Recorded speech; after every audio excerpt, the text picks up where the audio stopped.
The first and the clearest statement on the May 10 ceasefire, and from Prime Minister Narendra Modi in Kutch in Gujarat, where he said Pakistan waved the white flag and sought a ceasefire. The Prime Minister of India said that after the May 10 bombing of multiple Pakistani air bases and radar stations. Now, this is the clearest statement on why there was a ceasefire. It wasn't India that sought an off-ramp, as some seem to suggest. There was no US brokered ceasefire, but Pakistan pleaded for a ceasefire after India bombed from Skardu in Pakistan-occupied Jammu and Kashmir to Bulari in Sindh, through Pakistan's Punjab province, and including places like Noor Khan, Rahim Yar Khan, Mushaf and Jacobabad in Pakistan's Punjab province. Such was the Indian punishment that Pakistan was forced to seek ceasefire. We get you more on India First.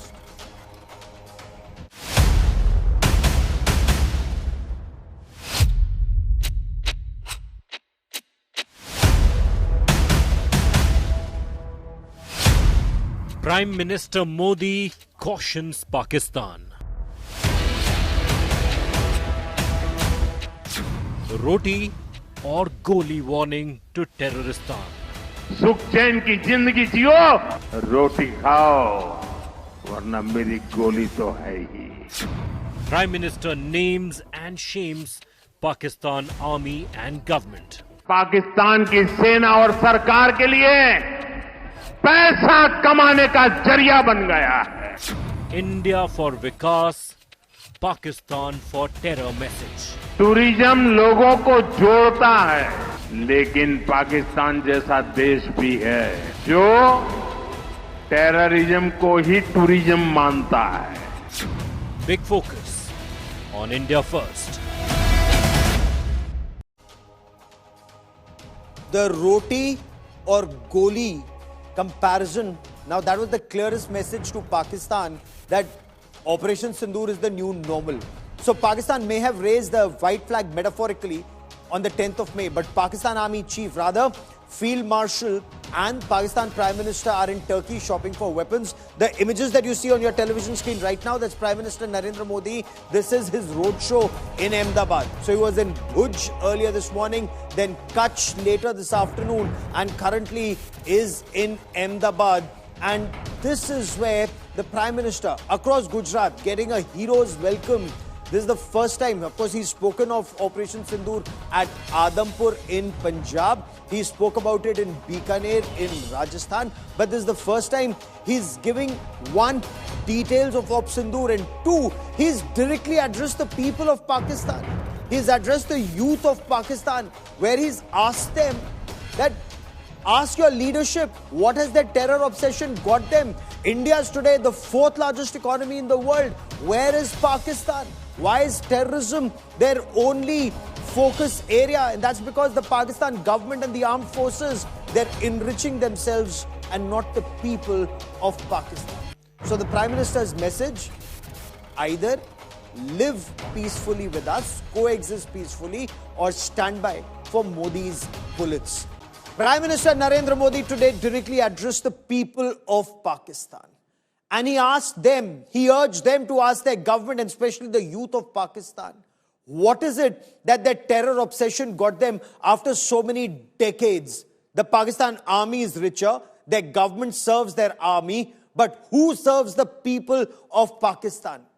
He spoke of India now being the fourth largest economy in the world, the prosperity across India, and the new depths to which Pakistan is sinking. Will the youth of Pakistan ask their government some tough questions, especially the Pakistan army, which has enriched itself for decades? Even today, when you look at the situation in Pakistan, Asim Munir has become a field marshal, but the people of Pakistan, the Awam of Pakistan, it's still begging for its next square meal. That's the truth about Pakistan. And then the Prime Minister very clearly said, you want to live peacefully with us, coexist peacefully with us, आराम से roti khao, warna, he warned, Modi की गोली तो है ही, either live peacefully or prepare to die by the gun.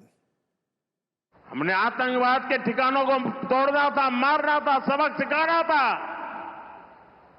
उसके बाद तुम्हें चुप रहने की जरूरत थी, लेकिन तुमने गलती की तो तुम्हें सजा भी भुगतनी पड़ी।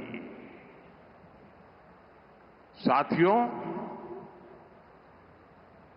भारत की लड़ाई सीमा पार पल रहे आतंकवाद से, जो आज इस आतंकवाद को पाल पोस रहा है, उससे हमारी दुश्मनी है।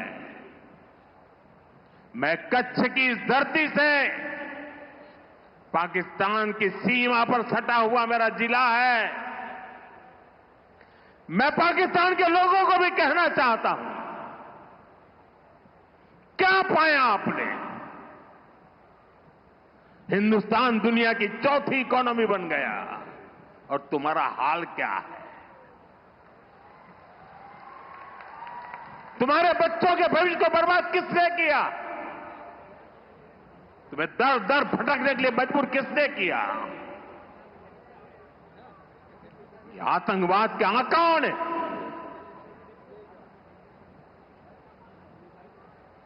वहां की सेना का अपना एजेंडा, पाकिस्तान के नागरिकों, खास करके वहां के बच्चे, ये मोदी की बात कान खोल करके सुन लो, ये आपकी सरकार और आपकी सेना आतंकवाद को समर्थन दे रही है। आतंकवाद पाकिस्तान की सेना और सरकार के लिए पैसा कमाने का जरिया बन गया है। पाकिस्तान के युवकों को तय करना होगा, पाकिस्तान के बच्चों को तय करना होगा, क्या ये रास्ता उनके लिए ठीक है? क्या उनका भला हो रहा है? सत्ता के लिए जो एक खेल खेले जा रहे हैं, क्या उससे पाकिस्तान के बच्चों की जिंदगी बनेगी?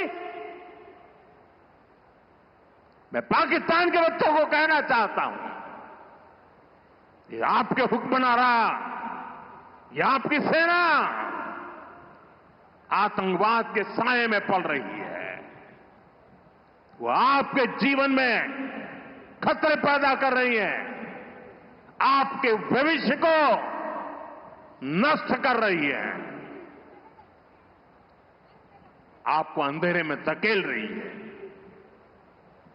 पाकिस्तान को आतंक की बीमारी से मुक्त करने के लिए पाकिस्तान के अवाम को आगे आना होगा, पाकिस्तान के नौजवानों को आगे आना होगा। सुख चैन की जिंदगी जियो, रोटी खाओ, वरना मेरी गोली तो है ही। टूरिज्म लोगों को जोड़ता है, लेकिन पाकिस्तान जैसा देश भी है जो टेररिज्म को ही टूरिज्म मानता है, और ये दुनिया के लिए बहुत बड़ा खतरा है। भारत की कार्रवाई से पाकिस्तान कैसे बौखला गया, ये भी हमने देखा है।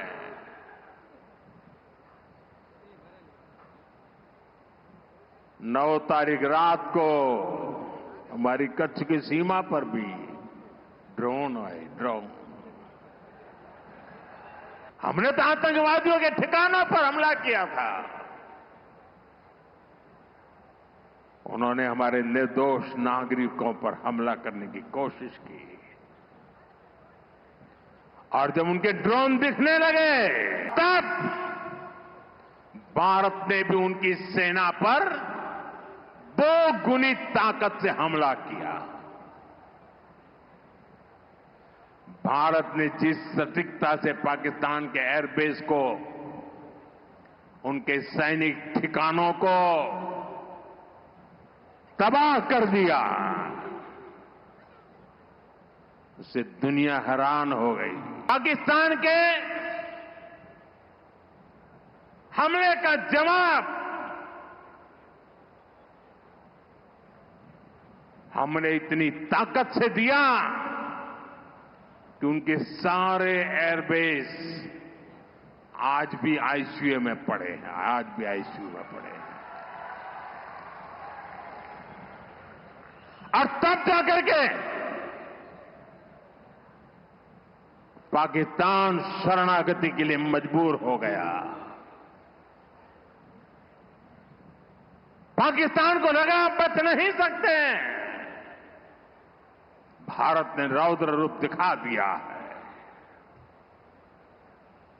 और आखिरकार ये हमारी सेना का पराक्रम था, ये हमारी सेना का साहस था, ये हमारी सेना का सटीक ऑपरेशन था। कुछ ही घंटों में पाकिस्तान ने सफेद झंडा फहराना शुरू कर दिया। So the Prime Minister in detail describing how India targeted multiple air bases in Pakistan. Those air bases even today remain in ICU. The Prime Minister saying they're still not operational. And such was the ferocity of Indian attacks that Pakistan was forced, compelled to wave the white flag, metaphorically seek ceasefire. Sharanagati, I mean, Pakistan came and fell at India's feet, metaphorically speaking. Now, the government has described Operation Sindoor as the new normal. There are multiple teams of members of parliament talking about Operation Sindoor and Pakistan's state-sponsored radical Islamist terror across the world. The Prime Minister spoke of the valor of our braves, the impact of Operation Sindoor, but the opposition says, why is the Prime Minister not addressing either an all-party meeting or a special session of the Parliament? Joining me on India First is Sardar R.P. Singh of the BJP, Dr. Ajay Kumar of the Congress Party. Before I come to you, gentlemen, give me a moment as I want to bring in my colleague Sandeep Unnithan for more on this. Sandeep, the clearest statement from the Prime Minister why Pakistan sought ceasefire and that there was no intervention of any foreign power? Absolutely, Gaurav. Very clear words from the Prime Minister, and the word that he used, Sharanagati mein aa gaye, seems to suggest that fact that Pakistan dialed the DGMO's hotline and asked for a ceasefire. I think what happened on the 10th of May, Gaurav, is something that the Pakistan military was completely taken by surprise. They hadn't war-gamed this. They hadn't anticipated the ferocity of those attacks. And we were here in the studio, you remember, we were talking about it. The build-up to those attacks and the fact that they knocked out the radars, and when we discussed the fact that a massive Indian air attack was coming, and it came around with a ferocity that took the Pakistan military completely by surprise. We know what happened that night when a lot of Pakistan Air Force assets had to be moved back to their rear bases. They had activated their emergency protocols, which is like flying off highways and all of that thing. They were really afraid that night. They thought that this was going to be the end of the Pakistan Air Force. But this was, again, as intense as the bombardment from India was, it was again meant only to send a signal, and it was likely a response to that very irresponsible act that Pakistan did the previous night, which is to fire a ballistic missile. One or possibly more ballistic missiles that were fired towards Delhi at Sirsa. It was intercepted by our missile defenses. So this was India at its most ferocious, the Indian Air Force mounting a tempo of operations that has not been seen since 1947 in the short time that it had. And Gaurav, the big takeaway here is that you're looking at a political leadership that understands the utility of coercive air power, and it knows how to use air power. This is something we have not seen since 1947. Air power has always been, supportive of land offensives. It has never been used as a sledgehammer like it has been used this time. Like and a sledgehammer across Asim Munir's face, the banner in which India's targeted multiple bases. Stay with me. Dr. Ajay Kumar, the Prime Minister addressed the nation. He's now even addressed the people of Pakistan from Kutch. the External Affairs Minister, he's briefed the Parliamentary Consultative Committee. Is the opposition still insistent on either a special session of Parliament on Op Sindoor or willing to wait for the next session, sir? Gaurav, I was listening to Sandeep and you. The biggest danger is when you have cheerleaders just cheering on and on for the simple reason, and please give me. Wouldn't you have preferred Completely your Prime uncalled Minister? for. Completely uncalled for. We are stating facts. You I'm tell not me saying what you is it guys- that one we've sec, said which okay, isn't a fact. Okay, so cheerleader now, as per you. now one sec. Anybody with a normal mindset would say that, but I take, if you're offended, I apologize. Congratulations. No. Don't worry about me being offended. You speak, boss. Sandeep is an You Indian, speak, I'm an because you're Indian. so badly We are very mannered, you proud don't of let what others our speak Air to you. Force has done. We are very proud One of sec, 13 Gaurav, Pakistani Air Force bases one sec, being one sec. targeted. I'm sorry. One sec, What one part sec, of it one is sec. cheerleading for you? No, it's not cheerleading. The question is, look at the coverage. First question is, would you not want the Prime Minister to go to Poonch? Would you not like the Prime Minister to speak to the 26 people whose families members were dead? Or would you prefer it to be a political drama? That question none of you will ask. Wouldn't it be better for the people? Sir, ऐसे बोलो ना आप ये cheerleader leader क्या बोलते हो फिर? Gaurav, I'm going to नहीं, it's so uncalled for. आप normal जवाब दो ना. No, one sec. Not expected of an ex-IPS officer, I'm sorry. One sec. Completely not expected of you. This is the problem. You call us in a debate. Either you call me and listen to me. I'm asking a question. I'm not going to listen to you name call. I'm telling you very frankly, so I respect you. You know I respect you, but no name calling, please. Okay, so what name calling? Let me complete my statement. I said, Go on. Okay, my first question to you is, won't you prefer the Prime Minister to go to Poonch? First question. Won't you prefer the Prime Minister to speak to the 26 people who are dead? And what is happening from the time, whether it is Barmer or Gujarat, won't you think that it is politicizing of the defense forces and the action, and there is nothing wrong with that? Isn't it a political rally? My only agony, and every right Indian should think it. I'm okay with if the Prime Minister addressed the nation and gave credit to it, to the government and to the defense forces and the government and whatever decision is. That's okay. My only question is, now look at the tamasha. You put the Prime Minister in a helmet. You put posters of the Prime Minister in a helmet. There is not a single army guy there. There's not even a soldier there. My only agony is, why politicize a defensive action? And everything is political. So, look, Gaurav, I didn't mean to insult you guys. I apologize to you and Sandeep for that. Was not meant. And please accept my apologies. My umbrage. No, absolutely. Absolutely. My umbrage. Because you guys are decent guys. One sec. You guys are decent, and I didn't mean to in any way offend you and all. So I once again apologize for that. My only thing to you is, thank you. My only thing to you is, I would have accepted my Prime Minister R.P. Singh Saab to go to Poonch. I would have accepted my Prime Minister to speak to those 26 dead people's family.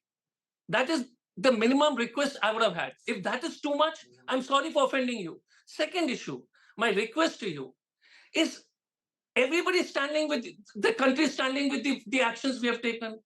Why are we politicizing it morning and evening with political rallies, sir?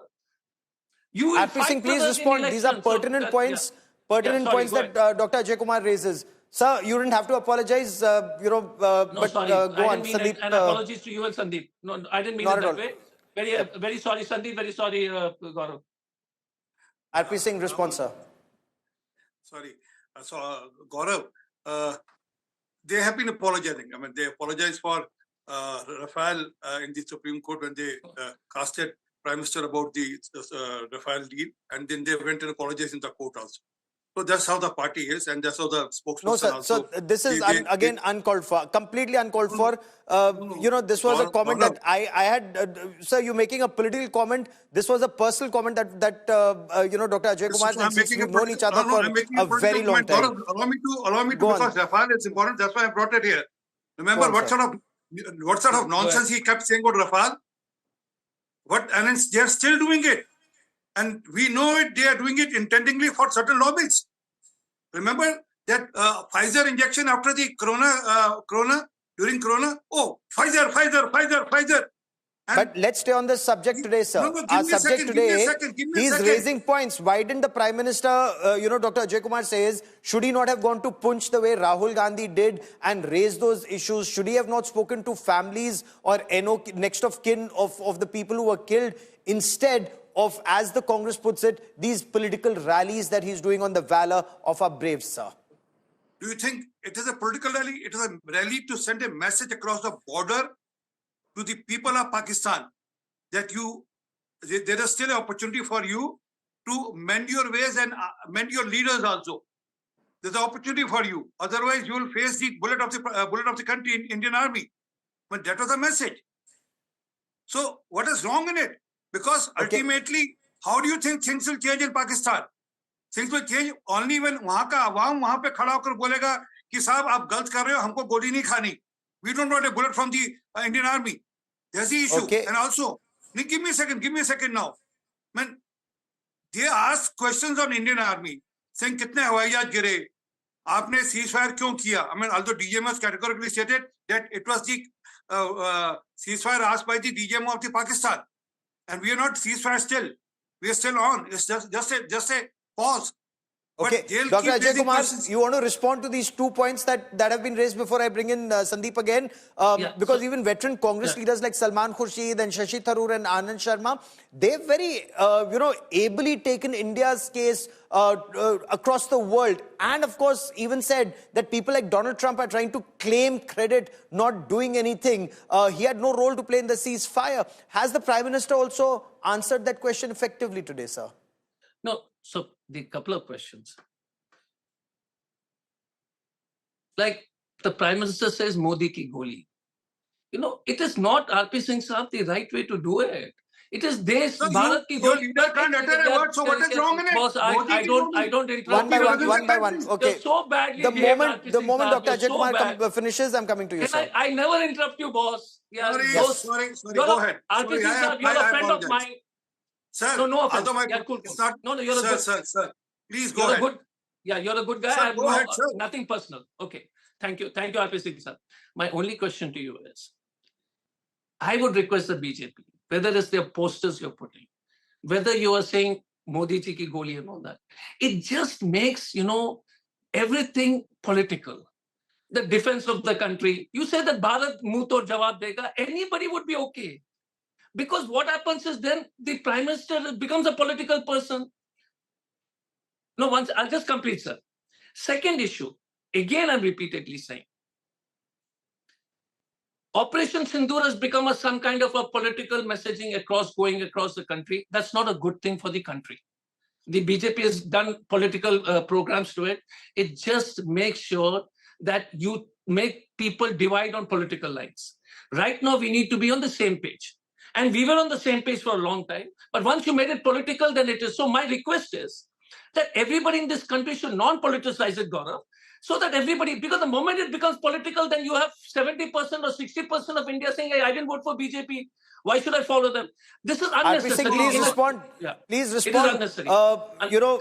Initially, the entire country stood united. The moment it becomes a political rally, and in a parliamentary democracy, the government has to take the opposition on board and in confidence. So if the opposition is repeatedly saying, have a special session of parliament, in an all-party meeting, let the Prime Minister come and tell us what is happening, what's wrong with it?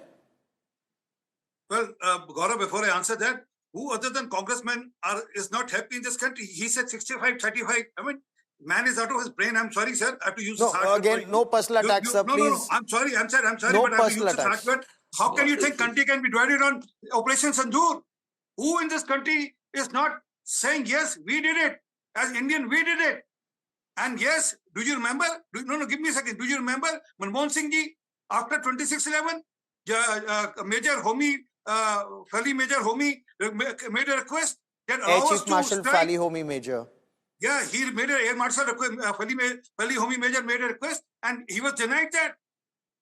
So what are you talking about? And thereafter, the then Prime Minister Manmohan Singh went to Sharm el-Sheikh and said, no, poor Pakistan. Oh, he is also affected by the terrorism. Balochistan will take care of, we'll ensure that Balochistan is taken care. We'll ensure that there's no nuisance in Balochistan. I mean, this was what has happened. And don't you take credit for 1971 war? The Indira Gandhi did that. All your tweets, all your posters which you're putting on tweet, what are they showing? So what is wrong? I mean, if Prime Minister Modi has given a full backing to the army, then what's wrong of his Dr. saying Ajay Kumar, that Modi the last 30 seconds I have on this part of the show, is there merit in RP Singh saying that the Congress on this parliamentary seeking a special session of parliament is isolated? They give reference of Sharad Pawar, for example. He's been rather lukewarm, saying this is a time when sensitive military secrets cannot be discussed in public. There are those who are saying that why is it that the Congress party wants to know how many aircraft were lost at this point of time? Why are they raising issue of POJK right now, or why it wasn't taken? And this reference to JJ, isn't that in poor taste, sir? No, so Gaurav, a few things. Look, I think the parliament Let being Dr. taken, Ajay Kumar complete his point, sir. the parliament being taken into confidence has always happened, even in the middle of the Chinese war and any war, because the parliament is the highest session and it's got the most responsible people. I don't think that's an issue. The issue is the discussions on where can we improve. I don't think any parliamentary debate will say where did the intelligence fail or how many planes went down. The discussion will be on how do we strengthen it, whether it happened with, and look, RP Singh Saab keeps quoting Manmohan Ji, XYZ. I mean, I don't want to say Vajpayee Ji did this. He was our prime minister. He took a decision at that time which he thought was the best interest of the country. Whether it is Jaswant Singh going, whatever be it with the Kandahar hostage, what you call release of the terrorists. The government at that time took, look, you might find faults and we will keep attacking each other. But I'll tell you one thing, whatever government is there in power, Mr. RP Singh, everybody's a nationalist. Everybody does his best at that time of the day, or what he thinks is in India's interest. Whether you are scared of a nuclear conflagration or not, those are different issues. But I want to finish quickly, just 2 seconds, that let us stop politicizing. Oh, absolutely. I couldn't agree with you more, sir. Wouldn't agree with you more. And Gaurav, sorry again. Not at all, Dr. Ajay Kumar and RP Singh for joining us here on India Today. I now want to shift focus to the other big story, and Sandeep, stay with me. After having lost Operation Sindoor, Pakistan pummeled and reduced to dust in panic. Pakistan is now begging for arms. Literally, the first stop is Turkey. Shahbaz Sharif, the Prime Minister, he's met Erdogan, holding hands. Pakistan's army chief, or shall we say, Field Marshal Asim Munir, he has a long laundry list of weapons they want to buy. So are they now preparing that they will continue to spread terror in India? Should India hit back, they want better fighter jets from China, the J-35s, they want longer range drones, they want missiles and rockets. We get you more in this report.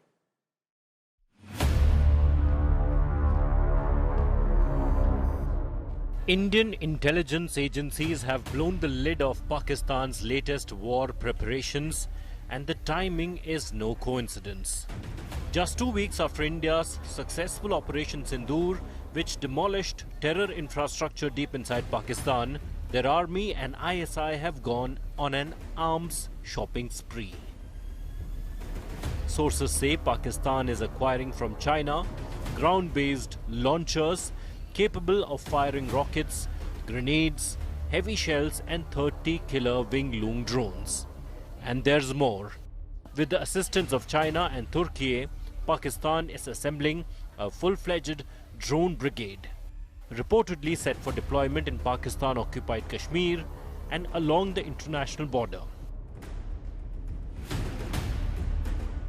After the Indian forces dismantled Chinese surveillance systems inside Pakistani territory and Turkish drones fired at India during Operation Sindoor, Islamabad is now scrambling, buying new surveillance gear from Beijing to install in POK and near the Rajasthan border. Why? Because this is the same region where India struck Jaish-e-Mohammed's Bahawalpur headquarters, catching Pakistan completely off guard. And even as Pakistan Prime Minister Shahbaz Sharif rushes to meet Turkish President Erdogan, hoping to renew old defense deals, one thing is clear. India strikes with precision, Pakistan responds with desperation. Bureau Report, India Today. So Pakistan's military and political leadership visiting Turkiye, Iran, Azerbaijan, seeking additional military hardware from China, from unmanned combat aerial vehicles to J-35 stealth fighters to long-range missiles to rockets. Imagine Pakistan is a beggar country. Its people, they don't have enough money for 2 square meals a day. They're taking the 25th IMF bailout and spending billions of dollars on military hardware.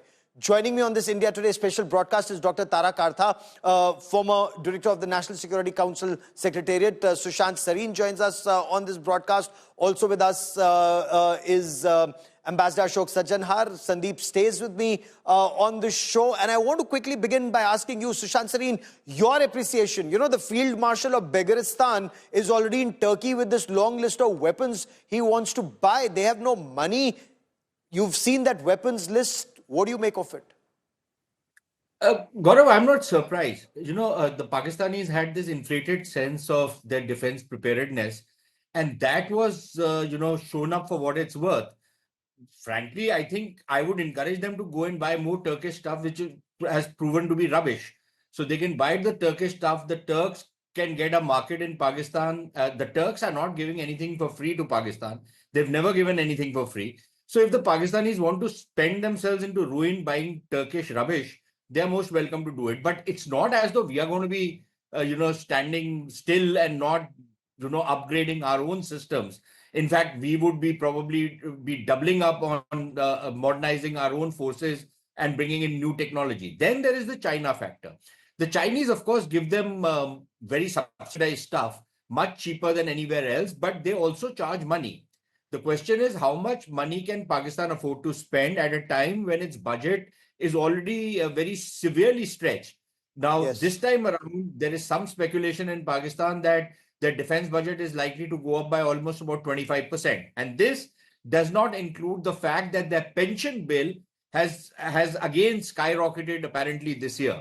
So on the fiscal side, they're facing a lot of pressure, clearly. But I think in a country where the army calls the shots, the army runs the show, I think this is a natural progression of things to happen. And frankly, we'll need to match up and we will need to modernize and we will need to get the bureaucracy out of the way so that we can get the latest systems and new technologies in our armed forces as quickly as possible. And from Absolutely. Dr. Tara Kartha, Pakistan is already taking its 25th bailout from the International Monetary Fund. It's, despite Operation Sindoor, they've got the next tranche of some $2 billion that they're seeking. But is the world actually funding radical Islamist terror? China is, Turkey openly is, so is Azerbaijan. But what is it that we need to do to ensure this doesn't happen?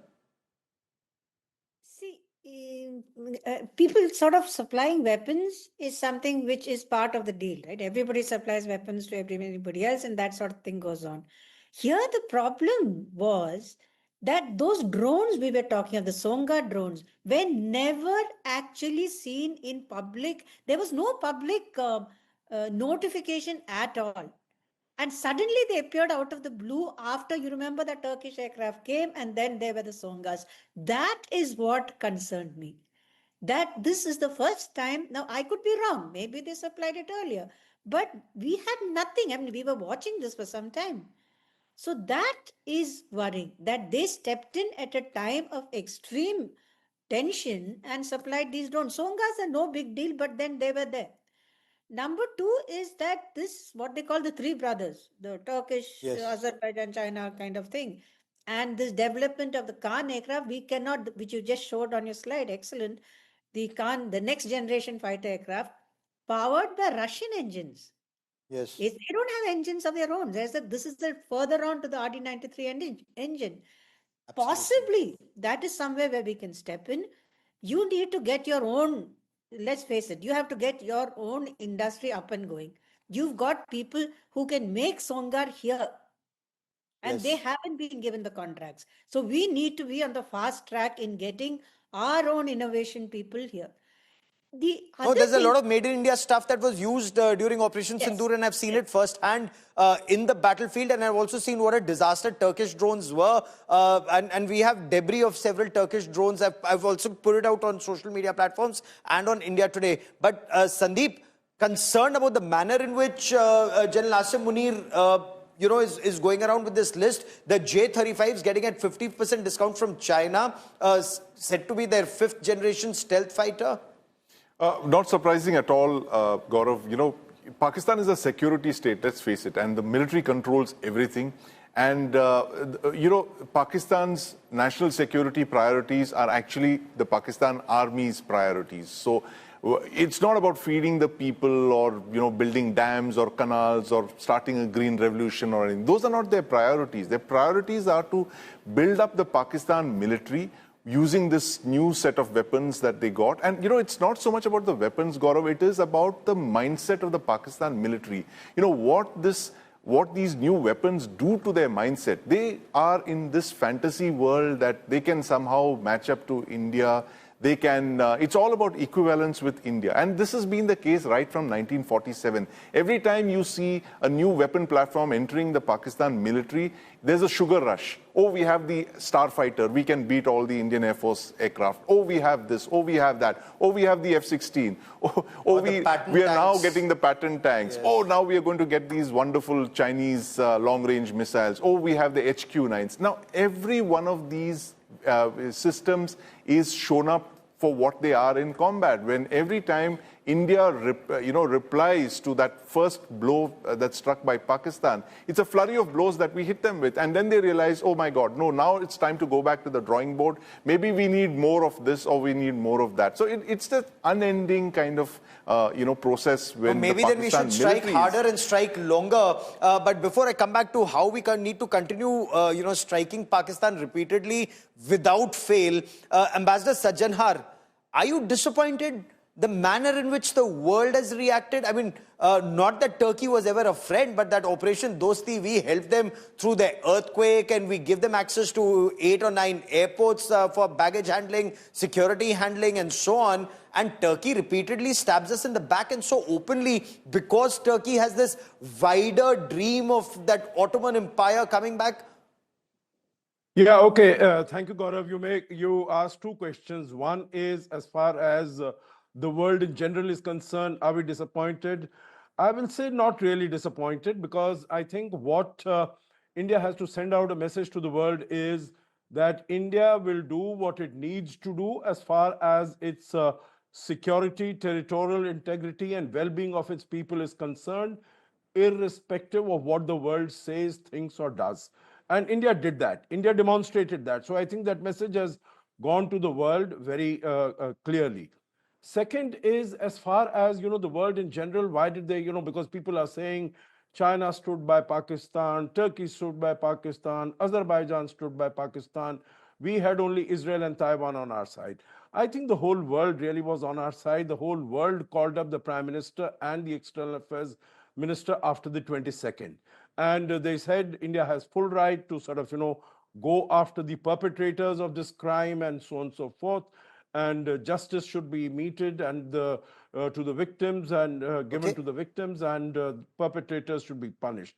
And I think after that, when it happened on the 7th, then of course the world was, that it should be, exactly what India has been saying as far as other wars and other things are concerned. So I'm not particularly bothered about that. No, but for once the world needs to put Pakistan in the doghouse and in no uncertain terms. Fine, selling military hardware is one part of the story. But I'm surprised, Sushant Sareen, that Turkey openly sides with Pakistan and we give them access to 9 of our airports. They have access to some of our stations and they have access to certain other things in our country. Why would we permit that? Why would we permit that in our country at all when it's so openly hostile? So, Gaurav, I think there are 2 reasons for it. One is what I would consider to be one of the failures of Indian foreign policy, that we simply do not understand a simple, immutable principle of international relations, that with hostile and enemy and adversarial countries, the principle is that no good deed that you do to them goes unpunished. So when we do Operation Dosti, we were going to be punished for what we did.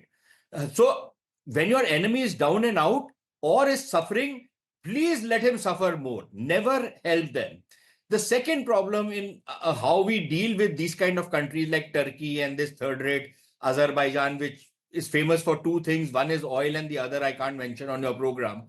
But the thing is that when you are dealing with such countries, having this open skies policy, having these arrangements between Turkish Airlines and Indian, airlines, stuff like that. I think we should be very, very careful about what kind of countries we are dealing with, because many of these sectors are critical sectors, and you are allowing a overtly hostile country with an Islamist, fascist regime in this old man Erdogan and his family of kleptocrats, or his regime of kleptocrats, I should say. We are giving them, a place to do business in India. Why? Why would we do that? What do the Turks sell anyways? Why can't we have, if you have to have a foreign company, why can't you go in for other foreign companies which are far more competitive and far more efficient than these Turks? So I can't understand obsession in India to give them business and to help them. It beats the hell out of me why we do something Dr. like that. Tarakar, because I'd like to understand. Of course, he will give you L1 rates because he's getting access to information. He's getting to know how many people move out of your airports. He'll get to know so much about your country. No wonder he'll probably do it for free. Where do we go wrong on our national security so drastically that Turkey is so well entrenched in our country and so openly hostile for decades? And then we have people in our own country batting for relationship with Turkey. Bizarre. I think that is done. Nobody is going to bat for relations with Turkey anymore. We are done with them. But interestingly, see, it was not complete hostile behavior before 24, because I remember Erdogan saying that he would be proud to support us as the UN National Security Council member. See, in 24, we cancelled one huge contract with them, which in retrospect is a good thing. There was a huge contract in shipping, which we cancelled. And in this triangular relationship, Turkey, China, and Pakistan, the fact that Turkey for the first time stepped in so openly, I think we need more data on that. We need to know more. From your channel, from day one, I've been saying, there's a factor which we haven't seen fully. So I'm not saying Turkey is your friend, but I think there is more to be examined here as to why it chose to step in this manner. And right now, this lot which have gone to Turkey just now, they just went. February Erdogan came. In May, when Pahalgan happened, Shahbaz Sharif was there. Now again he goes. What is going on? This guy's gone running. Because he wants to be the new caliph, Ambassador Sajjanhar. And Sandeep, I want you to weigh in on this again. After Ambassador Sajjanhar, he wants to be the new Khalifa of the Ottoman Empire, that whatever remains, he thinks he's the new caliph. And apparently he, along with Pakistan at one point of time, another country, wanted to counter Saudi Arabia and to be that country that comes up with the so-called evolved Islam, the educated Islam through Turkey and Pakistan and not Saudi Arabia. Wasn't that their game plan, Ambassador Sajjanhar? Yeah, you're very right, Gaurav. It was that enlightened Islam, if you remember, in 2019. And they, had... Imran Khan and Erdogan had that meeting in New York. Exactly. And in Malaysia. So, Mahathir and Erdogan and Pakistan, Imran Khan, they were to go. And Imran Khan was given a rap on his knuckles so that he had to stay back. Because Saudi Arabia told him that if you are going, then you're not getting any money from us. Erdogan and Turkey has been with Pakistan for very long. You see, just look at this, Gaurav. 2014, Prime Minister Modi came to power. Today is 25, 11 years. How many times has Mr. Modi visited Turkey? Once. 2015 for the G20 summit. No single bilateral visit. That is because there is a problem with Turkey. When he came to India in 2017, he was speaking that, on the Kashmir issue, I'm going to raise the Kashmir issue. I'm going to mediate on the Kashmir issue. 2019, when we abrogated Article 370, he was the only world leader, who spoke out in the UN General Assembly. You remember when Imran Khan spoke for 45, 50 minutes. It was only Erdogan who spoke. It is not 24. It goes much beyond that. Whenever he has visited Pakistan, he has always said, Pakistan, Kashmir, it's an ummah. I will be with you. It is our ideological problem. It's not 24. 24, we did that $300 million shipbuilding contract, which we removed from them. They were not allowed to contest basically because of what they were doing all this. Meaning it is not that it started with that. That was a result of what Turkey was doing. But still, notwithstanding all that, we went for the dost, and maybe that was something that should not really have been No, done. Sandeep, because the fact is, Yes. whether it's Azerbaijan, and Azerbaijan is a nondescript situation right now. Let's talk about Turkey arming Pakistan, and let's talk about China arming Pakistan, giving them weapons at 50% discount. Their weapons and systems failed. They collapsed, and I have it on authority from officers who actually were involved in the targeting of their air defense system that completely failed. I mean, if it couldn't save itself, how could it save Lahore? But the fact remains that China's actions are also openly hostile. Absolutely, Gaurav. And in fact, China and both China and Turkey have been arming Pakistan over the last couple of years. And, very quickly, Gaurav, the point that Ambassador Sajanar made about the Turkish shipbuilding contract, when we forced that Turkish company to leave that five ships contract for the Indian Navy. It was a contract to build 5 fleet support vessels in Visakhapatnam at the Hindustan shipyard in collaboration with the Turkish shipyard, Anadolu. The government of India woke up last year and they ejected the Turkish company from that. And Gaurav, the ships were to be made in Visakhapatnam, a stone's throw away from the most sensitive shipbuilding yard in India, the shipbuilding center where India makes her nuclear submarines. That is how close the Turks had come to one of our most sensitive military bases. And this is something, we had raised the red flags on this when this Turkish company had been, shortlisted for building that contract for those 5 ships. And it's, thank God, somebody woke up in the government and realized. And we have to thank Erdogan for, saying and doing the things that he did. Otherwise, can you imagine that security breach of Turkish engineers sitting right next to India's most sensitive shipbuilding base where we build our strategic submarines? It's that close. They literally share a boundary wall. That's how close we had come in this whole thing of, this At one point of time, pre-2014, we were giving coastal radars to a Chinese company, and that was again such a disaster. Sushant, the problem somewhere down the line is we have too many elements within the system who very clearly are not working in the best national interest, it would appear. And somewhere down the line, this needs a very major wake-up call. The manner in which Pakistan is now being openly armed by China and Turkey, and the manner in which some of these companies had entrenched themselves in our country.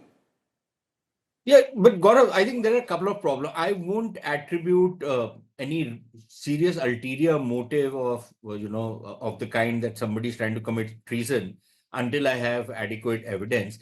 But I would attribute it to sheer incompetence and ignorance among a lot of people who take these decisions, especially when you have these criteria of L1, for example. L1, right? the lowest bidder. Yeah.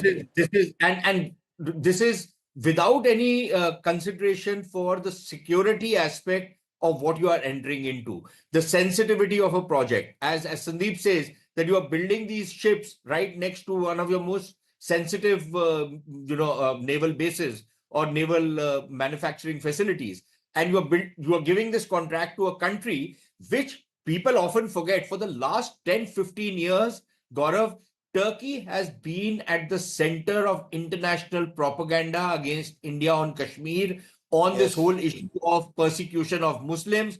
Much of the Pakistani propaganda is actually churned out in Turkey. Turkey has been taking Muslims from India and Kashmiri Muslims, taking them to Turkey, indoctrinating them, inciting them, instigating them against India, using them to spread propaganda against India. And you have people in government giving them contracts. You had people in government giving the Chinese contracts to your telecom systems. Can you believe that? That you are leaving your entire telecom systems to the Chinese before the Chinese did us a favor by Galwan, and then you threw them out of all critical infrastructure. But there are still some legacy. Now, it took an Operation Sindoor and it took Pahalgam to throw them out here, but I'm sorry I've run out of time on this part of the show, and this is a story that's been disturbing me for a very, very long time. Chinese in critical infrastructure, Turkey in critical infrastructure, in India, two countries that are so openly hostile, and there are others who are operating through other systems, but we will continue to unmask them. We will continue to get you facts first on India first. That is all I have for you on this special broadcast. To all my guests, many thanks for watching.